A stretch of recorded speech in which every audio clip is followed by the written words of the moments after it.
The Florida medical examiner conducted an autopsy and noted hematomas and skin lesions that looked like insect bites. The report stated she died from a blood clot brought on by prolonged bed confinement and severe dehydration. This was Lisa and Halloween. Lisa's aunt, Dell Liebreich, is the next of kin. She is suing Scientology for $80 million in damages. It's not about money, she says. She just wants to get a judgment against the people who, in her opinion, are responsible for Lisa McPherson's death. I think it's horrible. It's just awful that anybody's allowed, how they can sit and watch a human being, you know, die like that. No doubt. They got her no help. They watched her die. On the second anniversary of Lisa's death, Scientology critics commemorated the tragedy with a candlelight vigil in front of the Fort Harrison. Bob Minton is among them. Some 3,000 Scientologists surrounded the demonstrators and accused the police chief of Clearwater of orchestrating a witch hunt against the church. Scientology attorney Sandy Weinberg disputes the conclusions reached by the medical examiner. Due to bed rest and severe dehydration. That's what the medical examiner who issued the report said. Now, well, as it turned out, she is wrong, and she is very biased and very prejudiced. So, Mr. Weinberg, you're saying that the samples were tainted. Those results are wrong, and that they do not match it, and that therefore this woman, this pulmonary embolism did not result from severe dehydration. It resulted, as most pulmonary embolisms, resulted from some sort of a trauma. Not true, says Ken Dandar, the attorney for Lisa's aunt, paid by Bob Minton. There is absolutely not 1 ounce of medical proof to that. All of the medical proof is to the contrary, that she suffered a long and torturous death, that she was in a coma for several days. The blood clot was only a partial occlusion, and there was still blood coming through the blood clot. It was the dehydration that killed her. Without water, you're dead. Yeah.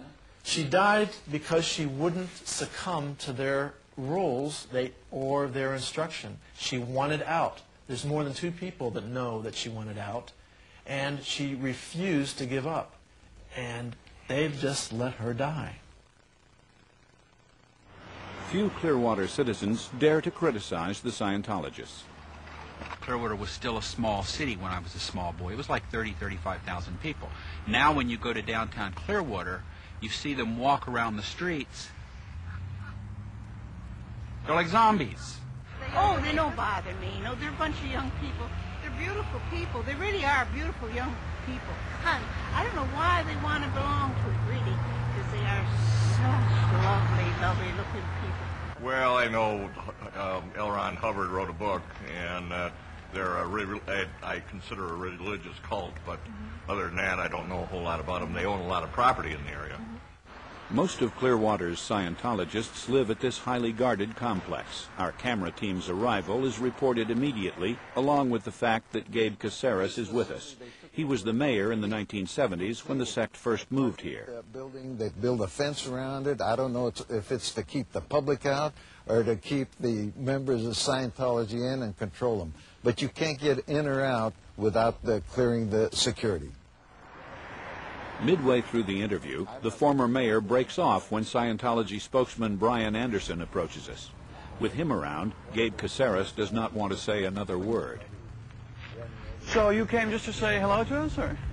Here's a German TV station bringing these people into Clearwater. We didn't bring any. Yes, you did. No, we did not. Absolutely. Oh, we are harassing the church? Absolutely, with putting these puppets up to just demonstrate in front of the church.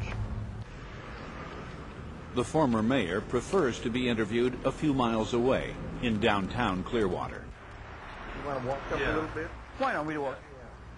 But when we arrived, Scientologist Brian Anderson was already there waiting for us. This shows you the...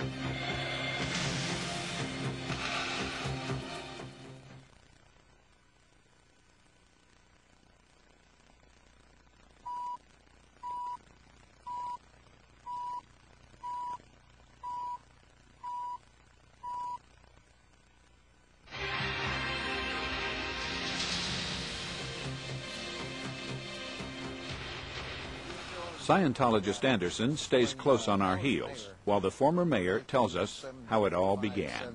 When they first came in, they bought 2 properties under false names. This is truly an occupied city, and now it's being used for brainwashing, and the Scientologists' main claim to helping the Clearwater area is to set up a brainwashing factory, which they have done.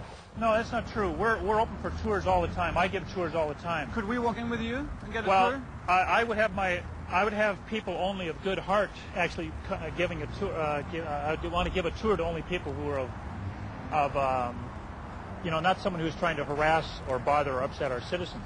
Let me answer that question. We're going to be here forever. We knew at the moment we moved in, we're going to be putting the name of our plaques, the Church of Scientology. It's obviously that people are going to know who we are. Inside, Brian Anderson proudly shows what the Scientologists are doing for their community. Ron Hubbard's sect wants to be respected by all and reacts aggressively if any skepticism prevails. Asks any critical questions about Scientology, becomes somebody who's out to destroy the church. No, I think that's silly. I have no qualms about criticism. There are critics on the internet. There are critics. Who cares about critics? I mean, even. Well, you do. You hate that. Well, what I dislike, and I would say we have a problem with philosophically, are those individuals who are hell-bent on destroying minority religions. When I saw 2 people come out there, and that was their big demonstration, I was laughing. I go, why don't these guys get a life? I mean, is their only life attacking Scientology? Are they kind of bleeding like leeches off the liveliness of the church? Bob Minton feels the anger of the Scientologists up close and personal. Private investigators intrude on his business partners and family members. His 2 daughters have been followed on their way to school. His wife, Therese, may wish her husband had chosen a different fight. Well, I try not to let it bother us. I just get on with life. I make sure that the children get on with life, and Bob, within the sanctity of our home, gets on with life. We just don't let it stop us doing anything that we want to do. I don't want their life to be ruled by terror. So we play down that aspect within our home, and we play up we talk about the fact that Bob is standing up for his principles, and that's why we support him. Well, that's really Bob. The combative millionaire is clearly proud of his wife. That we had to work together as a team in this, because I couldn't, fight against the Scientologists and against my wife at the same time. It just wouldn't be practical. So we've been very much teammates in this. They've leafleted the entire neighborhood. They've picketed outside our house several times.